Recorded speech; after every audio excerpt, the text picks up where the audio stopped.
Assalamualaikum warahmatullahi wabarakatuh. Perkenalkan, saya Silmi Fauzia Lutfi. Saya ada di divisi inklusi dan terapi. Latar belakang saya yaitu jurusan terapi wicara di Politeknik Al-Islam Bandung. Oke, yang pertama nih, mau nanya nih Kak. Ya, gimana? Kalau terapi wicara itu apa sih? Jadi terapi wicara itu sebetulnya tenaga kesehatan yang menangani gangguan komunikasi dan juga menelan. Nah, gangguan komunikasi itu apa aja sih? Ada 4 macam. Yang pertama itu ada gangguan bahasa, kedua bicara, ketiga suara, dan yang keempat gangguan irama kelancaran. Nah, gangguan komunikasi dan menelan ini bisa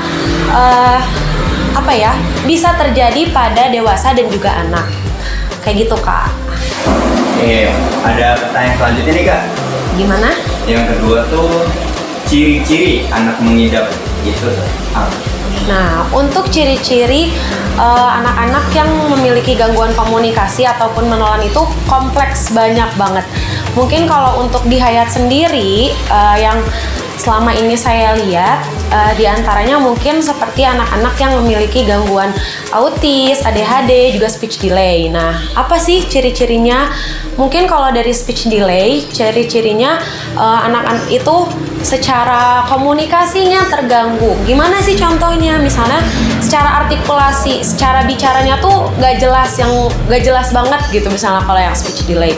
Terus ada juga mungkin dari autis atau ADHD, mereka nggak ada joint attention. Apa sih joint attention? Joint attention itu kemampuan untuk mengikuti komunikasi. Contohnya kayak pas kita ngajak komunikasi, anak itu tuh nggak ada arah mengikuti kita. Misalnya kita tanya, mereka nggak akan jawab. Kita ngasih instruksi, mereka akan kemana aja gitu sih, salah satu contohnya yang sederhana. Kak, kalau misalnya anak yang kayak orang nyambung nih diajak ngobrol, apakah itu termasuk autis atau gimana?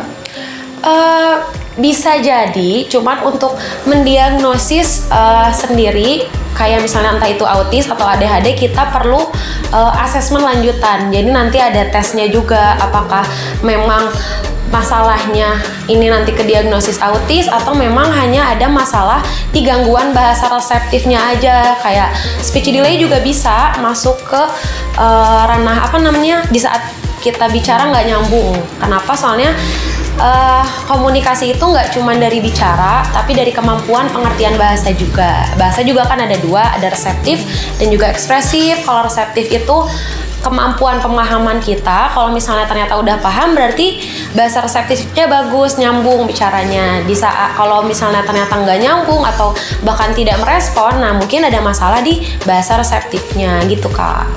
Oke, kalau misalnya nih Kak, kita orang tua mau terapi, bisa nggak sih ke Hayat School? Bisa banget, karena di Hayat School itu kan ada divisi Hayat Inklusi dan Terapi. Nah, kebetulan di Hayat Inklusi Terapi itu memang sudah ada terapi wicaranya, yaitu salah satunya saya.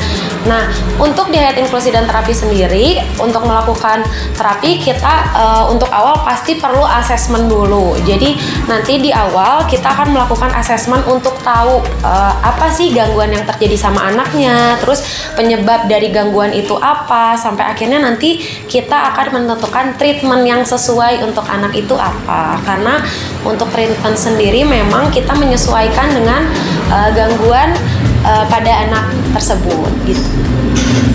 Berarti kita orang tua nggak harus daftar sini dulu kan Kak? Atau gimana? Nah, kalau untuk daftar bisa langsung ke Hayat Inklusi Terapi. Ada juga IG-nya di Instagram Hayat Inklusi dan Terapi, nanti bisa dilihat. Daftarnya juga bisa langsung di Hayat Inklusi dan Terapi. Nggak perlu langsung ke Hayat School dulu. Jadi bisa langsung gitu. Terus kira-kira nih Kak, kalau misalnya anak kami itu tuh mengidap, kira-kira di terapi bisa sembuh gak ya Kak? Untuk bisa sembuh atau enggak, sebetulnya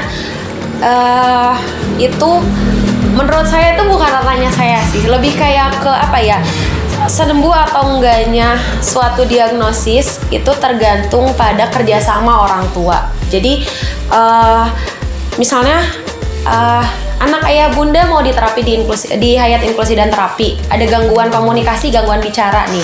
Terus pertanyaannya, apakah selesai terapi sama kakak bakal benar-benar sembuh dan bisa komunikasi lagi? Saya tidak bisa menjawab 100%. Kenapa? Karena itu akan terjawab dengan proses yang akan kita lalui nanti. Tujuan akhirnya tercapainya tujuan si anak ini, gangguan anak ini nanti selesai itu kita lihat dengan kerjasamanya kita. Karena untuk terapi itu memang tidak bisa hanya mengandalkan terapisnya, atau misalnya di sekolah juga ada shadow teacher, misalnya bantuan shadow teacher, bantuan terapis, tidak bisa mengandalkan itu. Karena menurut saya sembuh atau tuntasnya suatu gangguan pada anak itu tergantung orang tua juga. Kita perlu kerjasama yang klop semuanya gitu Kak. Oke, itu yang bisa saya sampaikan hari ini. Terima kasih banyak. Terima kasih banyak untuk waktunya hari ini. Saya tutup. Wassalamualaikum warahmatullahi wabarakatuh.